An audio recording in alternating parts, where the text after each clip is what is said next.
7월 27일 새벽 예배 우리 다 같이 사도신경 하심으로 하나님께 올려드리겠습니다.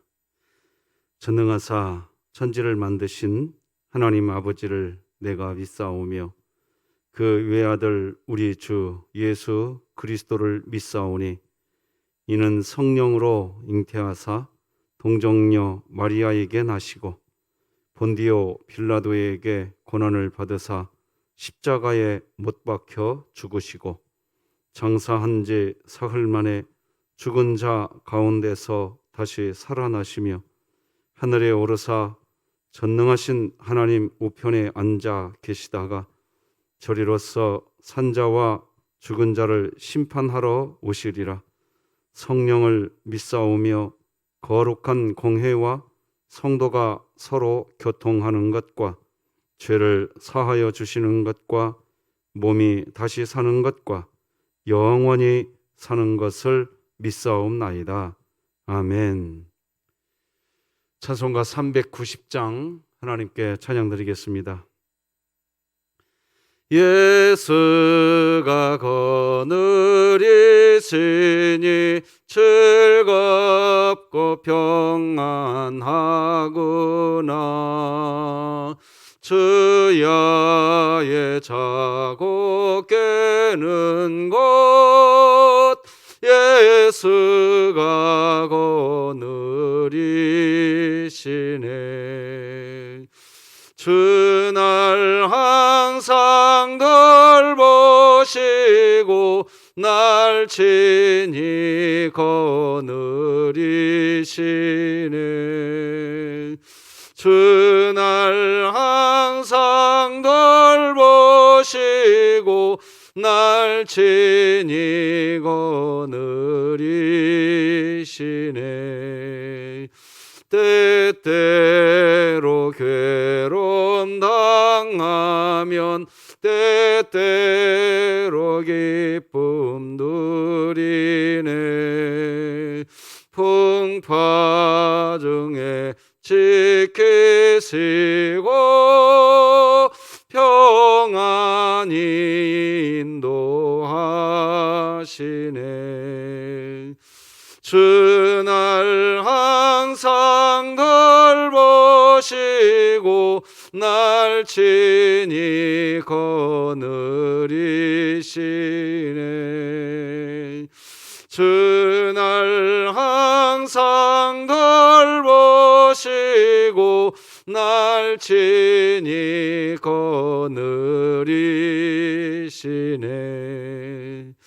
내 주의 손을 붙잡고 천국에 올라가겠네. 괴로우나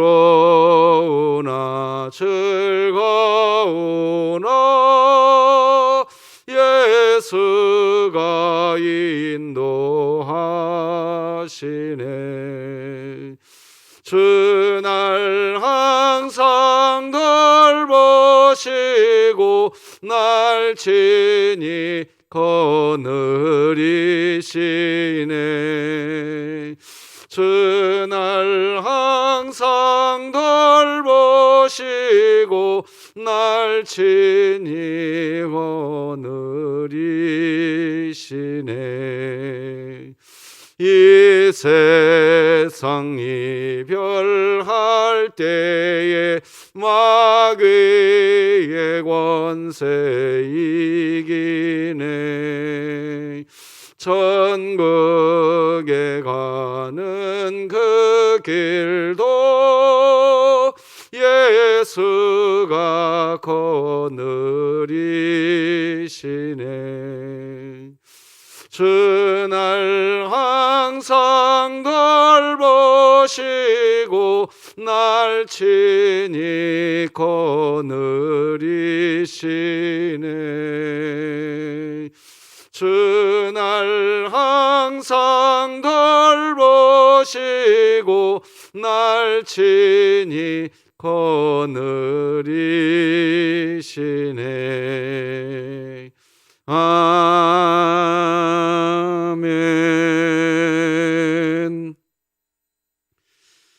오늘 함께 나눌 하나님 말씀은 이사야 49장 1절에서 13절까지 말씀 되겠습니다. 하나님의 말씀입니다. 섬들아 내게 들으라. 먼 곳 백성들아 귀를 기울이라. 여호와께서 태에서부터 나를 부르셨고 내 어머니의 복중에서부터 내 이름을 기억하셨으며 내 입을 날카로운 칼같이 만드시고 나를 그의 손 그늘에 숨기시며 나를 갈고 닦은 화살로 만드사 그의 화살통에 감추시고 내게 이르시되 너는 나의 종이요 내 영광을 내 속에 나타낼 이스라엘이라 하셨느니라. 그러나 나는 말하기를 내가 헛되이 수고하였으며 무익하게 공연히 내 힘을 다하였다 하였도다. 참으로 나에 대한 판단이 여호와께 있고 나의 보응이 나의 하나님께 있느니라. 이제 여호와께서 말씀하시나니 그는 태에서부터 나를 그의 종으로 지으신 이시요 야곱을 그에게로 돌아오게 하시는 이시니 이스라엘이 그에게로 모이는도다. 그러므로 내가 여호와 보시기에 영화롭게 되었으며 나의 하나님은 나의 힘이 되셨도다. 그가 이르시되 네가 나의 종이 되어 야곱의 지파들을 일으키며 이스라엘 중에 보존된 자를 돌아오게 할 것은 매우 쉬운 일이라. 내가 또 너를 이방의 빛으로 삼아 나의 구원을 베풀어서 땅 끝까지 이르게 하리라. 이스라엘의 구속자, 이스라엘의 거룩한 이신 여호와께서 사람에게 멸시를 당하는 자, 백성에게 미움을 받는 자, 관원들에게 종이 된 자에게 이같이 이르시되 왕들이 보고 일어서며 고관들이 경배하리니 이는 이스라엘의 거룩하신 이 신실하신 여호와 그가 너를 택하였음이니라. 여호와께서 이같이 이르시되 은혜의 때에 내가 내게 응답하였고 구원의 날에 내가 너를 도왔도다. 내가 장차 너를 보호하여 너를 백성의 언약으로 삼으며 나라를 일으켜 그들에게 그 황무하였던 땅을 기업으로 상속하게 하리라. 내가 잡혀있는 자에게 이르기를 나오라 하며 흑암에 있는 자에게 나타나라 하리라. 그들이 길에서 먹겠고 모든 헐벗은 산에도 그들의 풀밭이 있을 것인즉 그들이 줄이거나 목마르지 아니할 것이며 더위와 볕이 그들을 상하지 아니하리니 이는 그들을 긍휼히 여기는 이가 그들을 이끌되 샘물 근원으로 인도할 것임이라. 내가 나의 모든 산을 길로 삼고 나의 대로를 도두리니 어떤 사람은 먼 곳에서 어떤 사람은 북쪽과 서쪽에서 어떤 사람은 시님 땅에서 오리라. 하늘이여 노래하라. 땅이여 기뻐하라. 산들이여 즐거이 노래하라. 여호와께서 그의 백성을 위로하셨은즉 그의 고난 당한 자를 긍휼히 여기실 것임이라. 아멘. 자, 사랑하는 성도 여러분, 오늘도 같이 선포하십시다. 시작. 하나님의 말씀이 나를 신방하게 하라. 이 또한 지나가리라. 아멘. 자, 우리가 암송하는 말씀 시작.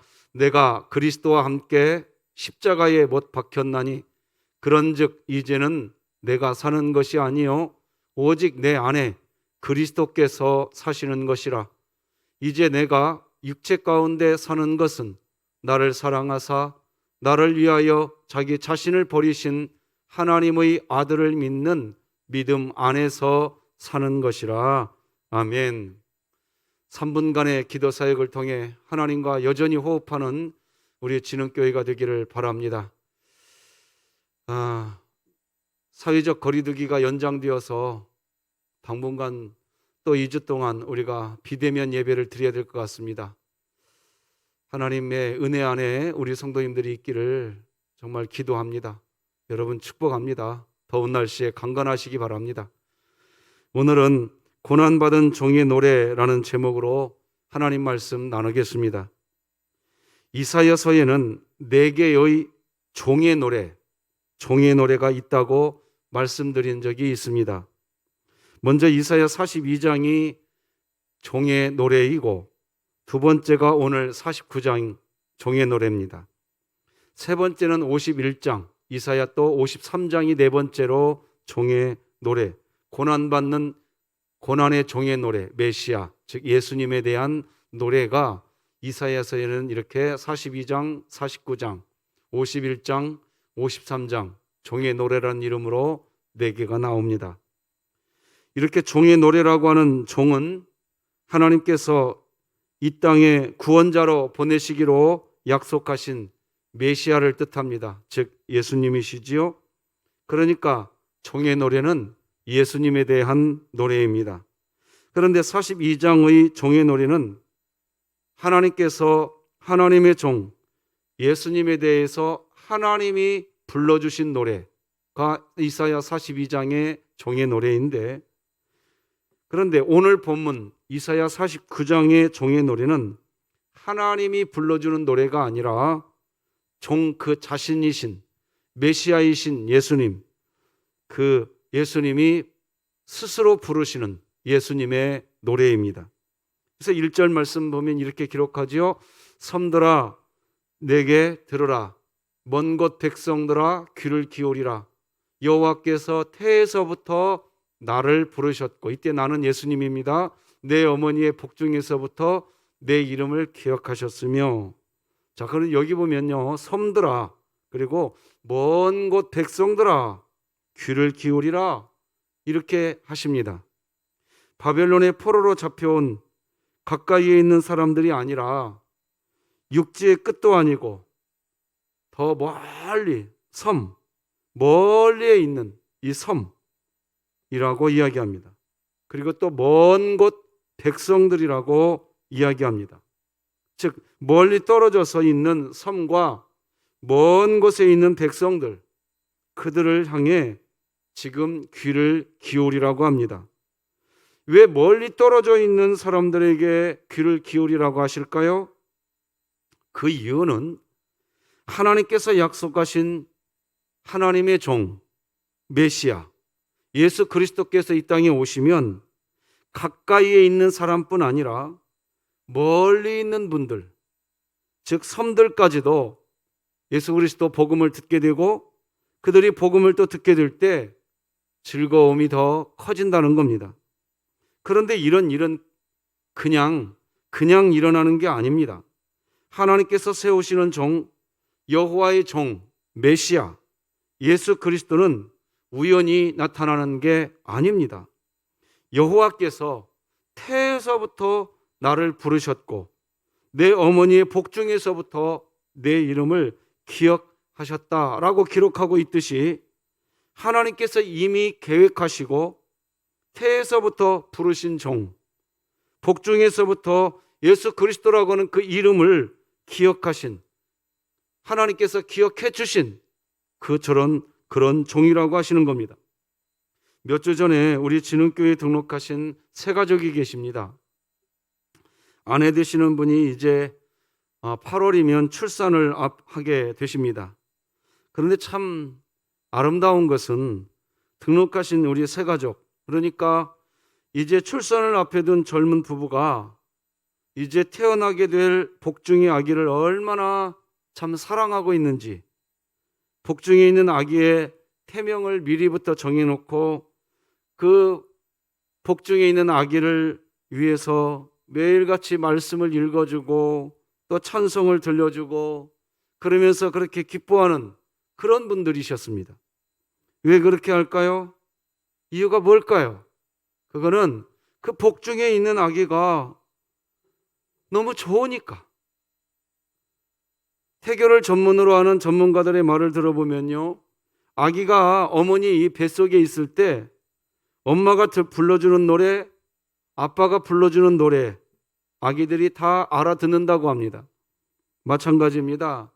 오늘 본문 여호와께서 태에서부터 나를 부르셨고 내 어머니의 복중에서부터 내 이름을 기억하셨으며, 이렇게 하는 이 말은 지금 마치 복중의 태아가 자기를 위해서 엄마 아빠가 불러주는 그런 노래를 불러줄 때 복중에 뱃속에 있는 아기가 엄마 아빠의 그 노랫소리를 듣게 되는 것처럼, 알아듣는 것처럼 예수님도 그러셨다는 겁니다. 이 복중에 있을 때 하나님께서 하시는 음성을 다 들으시면서 그렇게 예수님께서 이 땅에 오셨다, 그런 이야기를 지금 하고 있는 겁니다. 이제 2절 한번 보겠습니다. 2절 보니까 이렇게 기록합니다. 내 입을 날카로운 칼같이 만드시고 나를 그의 손 그늘에 숨기시며 나를 갈고 닦은 화살로 만드사 그의 화살통에 감추셨다. 근데 여기 보면요, 내 입을 날카로운 칼같이 만드셨다. 예수님께서 이렇게 지금 이야기하는 거예요. 하나님이 예수님의 입을 날카로운 칼같이 만들었다고 노래합니다. 그러니까 하나님께서 예수님의 입을 날카로운 칼같이 만들었다. 여러분, 이게 무슨 의미일까요? 이 의미를 알 수 있는 내용은 데살로니가후서 2장 8절과 에베소서 6장 17절을 좀 보면 이해할 수 있을 것 같습니다. 읽어드리겠습니다. 그때에 불법한 자가 나타나리니 주 예수께서 그 입의 기운으로 그를 죽이시고 강림하여 나타나심으로 패하시리라. 여기 보면 예수님께서 그 입의 기운으로 불법한 자를 처리하시겠다는 거죠. 또 에베소서 6장 17절 보면 구원의 투구와 성령의 검 곧 하나님의 말씀을 가지라. 자, 이런 말씀이 나옵니다. 그러니까 데살로니가후서 2장 8절 이 말씀은 마지막 때에 불법한 자가 나타나게 될 터인데 예수님의 그 입의 기운으로 처리하신다는 것이죠. 자, 그런데 에베소서 6장 17절을 보면요, 그 입의 기운, 그 날카로운 칼, 검은 곧 하나님의 말씀이라고 설명합니다. 실제로 예수님은 마귀에게 시험을 받으실 때에요, 하나님의 말씀으로 마귀를 물리치셨습니다. 그러니까 오늘 본문 2절에서 예수님의 입이 날카로운 칼과 같다는 것은 예수님의 입에 하나님의 말씀으로 가득 채워진다는 그런 의미입니다. 우리들도 마찬가지입니다. 그리스도인들이 마귀를 이기는 방법도 동일합니다. 하나님의 말씀이 날카로운 칼이 되어서 마귀를 물리치게 되는 겁니다. 그래서 성경은 우리 속에 말씀이 풍성히 거하여야 한다고 교훈해 줍니다. 우리 속에 말씀이 있으면 흉악한 자를 이긴다고 성경이 기록하지요. 골로새서 3장 16절과 요한일서 말씀 읽어드릴게요. 그리스도의 말씀이 너희 속에 풍성히 거하여. 자, 요한일서, 내가 너희에게 쓴 것은 너희가 강하고 하나님의 말씀이 너희 안에 거하시며 너희가 흉악한 자를 이기었음이라. 그렇습니다. 하나님의 말씀이 너희 안에 거하시며 너희가 흉악한 자를 이겼다라고 얘기합니다. 자, 그러면 하나님의 말씀이 우리 안에 있을 때 우리가 흉악한 자를 이기는 방법은 또 어떤 방법일까요?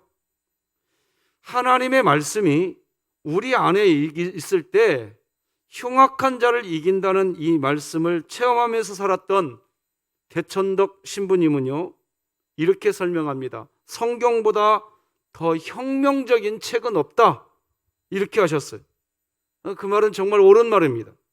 성경보다 더 혁명적인 책이 없습니다. 자, 그러면 하나님의 말씀이 우리 안에 있을 때 흉악한 자를 이기는 방법에 대한 예를 들어보면 이렇습니다. 여러분, 성경을 보면 성경은 우리 그리스도인들에게 온유하라고 가르칩니다. 그러나 성경적인 온유는 부드럽고 다투지 않고 착하다, 그런 의미가 아닙니다. 자기를 위하여 싸우지 않는 사람, 그겁니다. 여러분, 스데반 집사님이 왜 돌에 맞아서 죽었습니까? 왜 그랬죠? 야고보는 왜 죽임을 당했습니까? 자기를 위해서 싸우지 않았기 때문입니다. 예수님께서는 우리에게요, 자기를 부인하고 자기 십자가를 지고 나를 따라오라, 이렇게 하셨습니다. 자, 그런데 우리 안에, 우리 그리스도인들 마음 안에요, 하나님의 말씀이 이렇게 깊이 새겨지면 말이에요, 그 말씀 때문에 자기를 부인하고 자기 십자가를 지고 예수님을 따라가는 일, 그게 되어요. 내 안에 새겨진 그 말씀이 나로 하여금 내 자아를 부인하게 만듭니다. 십자가를 지게 만들어요. 왜요? 왜 그런 일이 벌어질까요? 하나님의 말씀은요, 히브리서 4장 12절에서 기록하고 있는 것처럼 하나님의 말씀은요, 살아있고 활력이 있어서 좌우의 날선 어떤 검보다도 예리해가지고요, 그 말씀이 우리 안에 들어오면 우리의 혼과 영과 및 관절과 골수를 찔러서 쪼개버립니다. 그렇게 되기 때문이에요. 이게 무슨 말이에요? 우리의 혼과 영과 관절과 골수를 찔러서 쪼갠다는 게 뭐지요? 하나님의 말씀이 내 안에 들어오면요, 그 말씀이 내가 나 자아를 부인하도록 만듭니다. 나 자아를 쪼개버리는 겁니다. 하나님의 말씀이 우리 안에 들어오면, 다시 말하지만 우리의 혼과 영과 관절과 골수 쪼개버립니다. 우리 자아를 쪼개버립니다. 그래서 자기를 위하여 싸우지 않습니다. 바로 그때 우리 그리스도인들은 흉악한 자를 이기게 되는 겁니다. 참 신기합니다. 하나님의 말씀이 우리 안에 들어오면 우리는 우리 자신을 위해서 싸우지 않습니다. 왜 그럴까요? 그 이유는 하나님의 말씀, 우리 안에 들어온 하나님의 말씀은 곧 예수님이시기 때문입니다. 말씀이 우리 안에 들어와서 혼과 영과 및 관절과 골수를 찔러 쪼개어서 자기를 위하여 싸우지 않게 되는 그 이유는 그 말씀이 곧 예수님이시기 때문입니다. 예수님은 그런 방식으로 지금도 우리 안에 와 계시면서, 영으로 와 계시면서 하나님의 영광을 드러내시는 것입니다. 그래서 3절에서 예수님은 하나님의 종이요 하나님의 영광을 나타낼 것이라고 오늘 본문 3절이 기록합니다. 같이 읽어볼까요? 시작. 내게 이르시되 너는 나의 종이요 내 영광을 네 속에 나타낼 이스라엘이라 하셨느니라. 예수님은 하나님의 영광을 이스라엘에게 나타나게 하실 분이신 것입니다. 우리가 지금 암송하고 있는 갈라디아서 2장 20절 말씀을 보면 내가 그리스도와 함께 십자가에 못 박혔나니 그런즉 이제는 내가 사는 것이 아니요 오직 내 안에 예수 그리스도께서 사시는 것이라. 바로 우리 안에 예수님이 살아 계시는 방법은 그렇게 하나님의 말씀이 우리 안에 있음으로 인해서 자기를 위해서 싸우지 않는 삶을 사는 것, 그것이 우리 안에서 내가 살고 있는 게 아니라 우리 안에 예수님이 살고 있는 그런 그리스도인의 신앙인 것입니다. 자, 그런데 여러분, 성경을 읽어보시면요, 여러분들이 다 아시겠지만 이스라엘이 하나님의 영광을 드러내는 그런 삶을 잘 살았나요? 오히려 이스라엘은 자기들이 선민이라고 주장했지만 하나님의 영광을 드러내기보다는 하나님의 영광을 가리는 삶을 더 많이 살았습니다. 이스라엘은 그랬습니다. 그런데 하나님은 이스라엘이 하나님의 영광을 나타내는 일이 발생하게 만드시겠다는 겁니다. 이스라엘이 하나님의 영광을 드러내는 거, 이스라엘 그들이 하는 게 아니라는 거예요. 고난받은 종이 그들 안에서, 이스라엘 안에서 하나님의 영광을 드러내게 하는 거예요. 이 종의 노래입니다. 지금 이스라엘 그들이 그렇게 하는 게 아니라 3절 말씀은 지금 그 얘기하는 거예요. 고난받은 그 종 예수 그리스도 메시아, 그분이 영광을 드러내도록 어디에서? 이스라엘 안에서.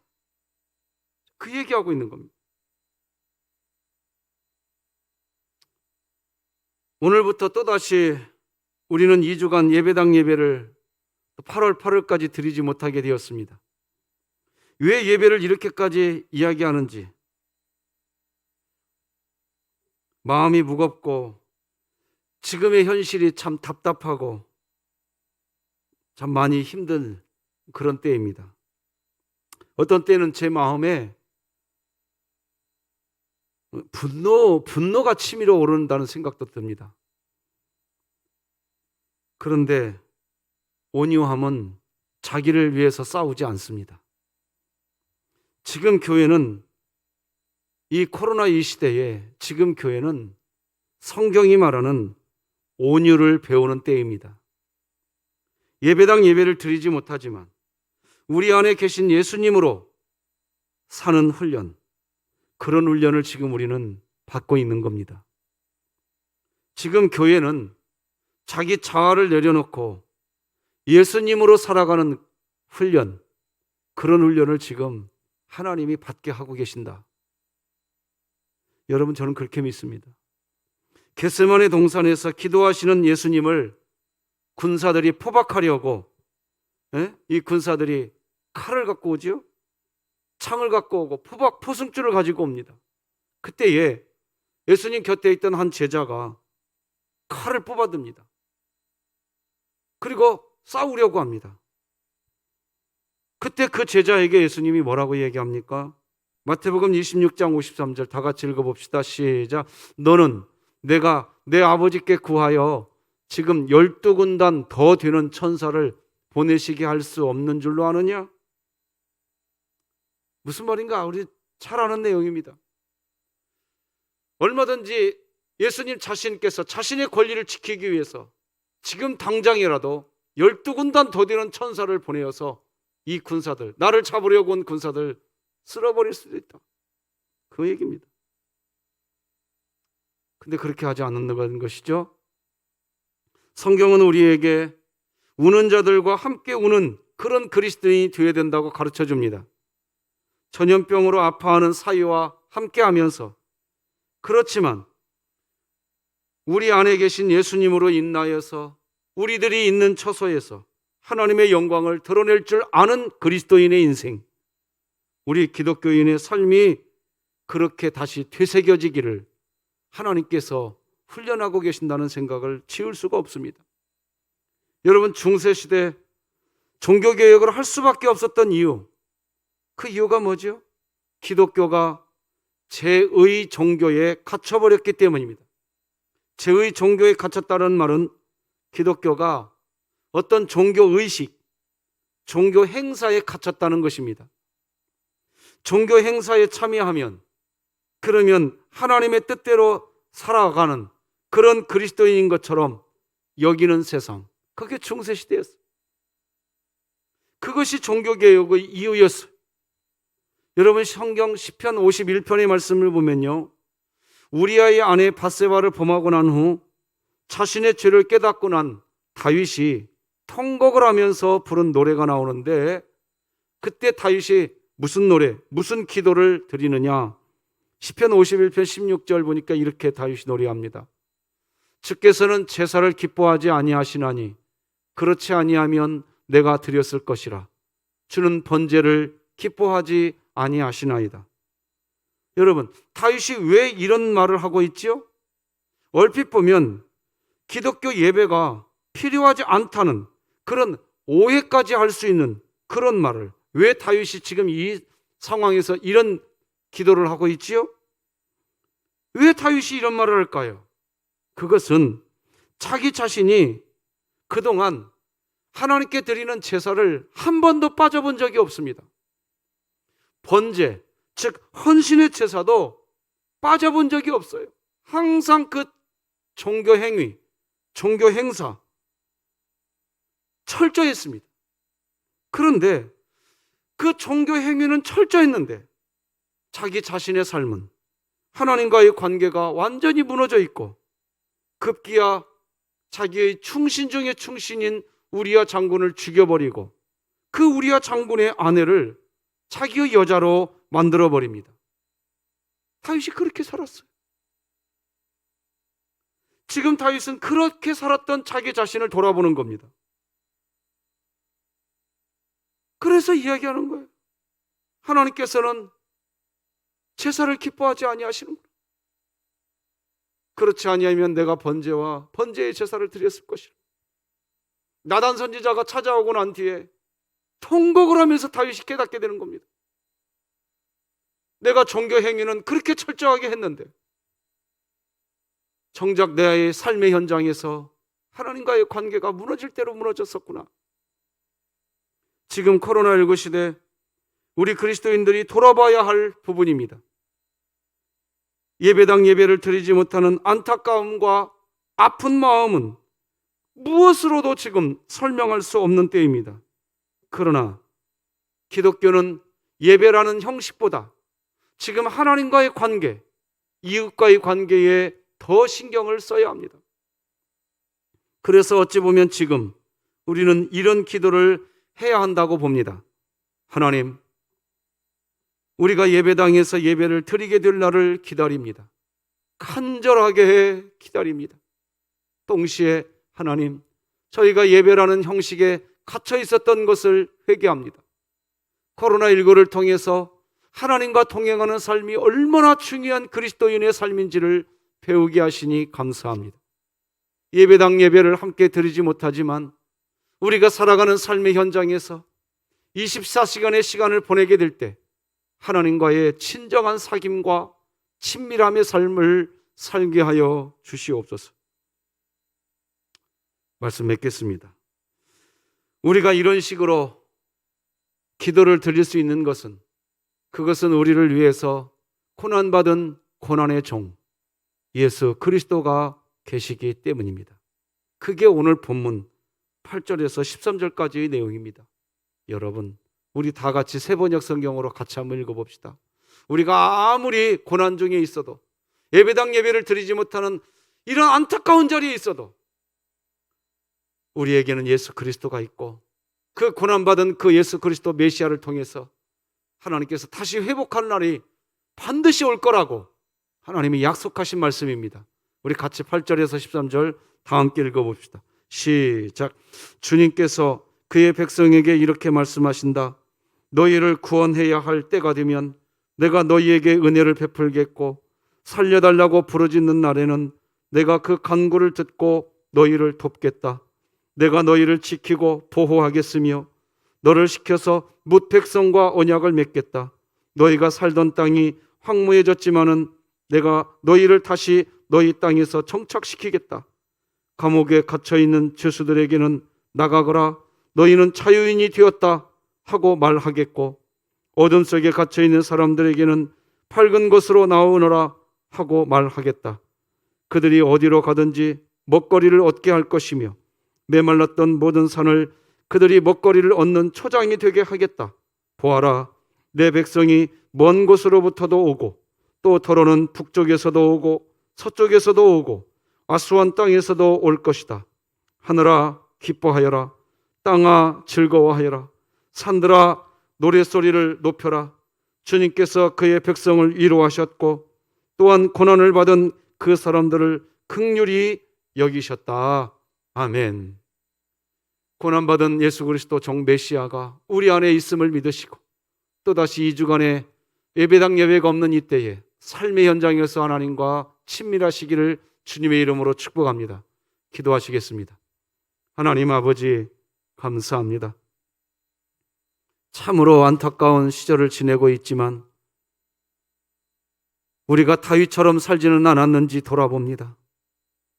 모든 예배라는 예배는 빠짐이 없이 드렸지만 정작 내 삶은 무너질 대로 무너져 있고 하나님과의 관계는 오간데가 없이 살지는 않았는지 하나님 오늘 말씀을 통해 고난받은 메시아 예수 그리스도께서 그런 우리들을 지금도 사랑하셔서 우리를 떠나지 아니하시고 이스라엘이 하나님의 영광을 드러내지 못하고 살았지만 고난받은 종 메시아를 통해 여전히 다시 그들이 하나님의 영광을 드러낼 수밖에 없도록 만드시겠다고 하신 주님, 우리 진흥교회가 그런 메시아 고난받은 종의 은혜를 누리게 하여 주시어서 먼 곳에 있는 분들도 다시 돌아오게 하시고 가까이 있는 분들도 예수 그리스도 앞으로 나오게 하여 주시어서 회복하게 하시는 하나님의 영광의 자리에 우리 모두가 다 함께 참여하며 하나님 우리가 여기 있습니다라고 함께 모여서 예배할 그날이 오게 하신다고 약속하셨사오니 오늘도 그 약속 믿고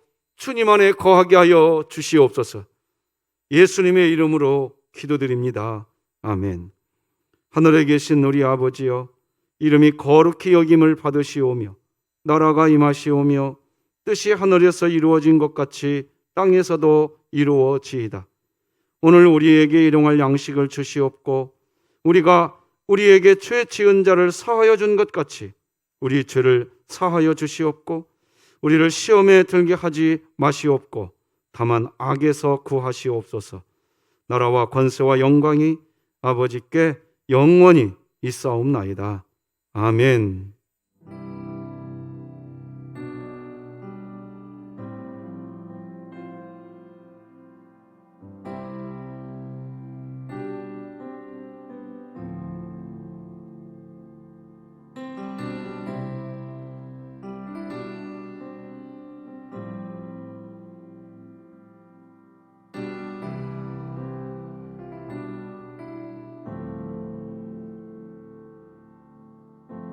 내 안에 가장 귀한 것 예수를 알미라. 그 은보다 더 귀한 것 예수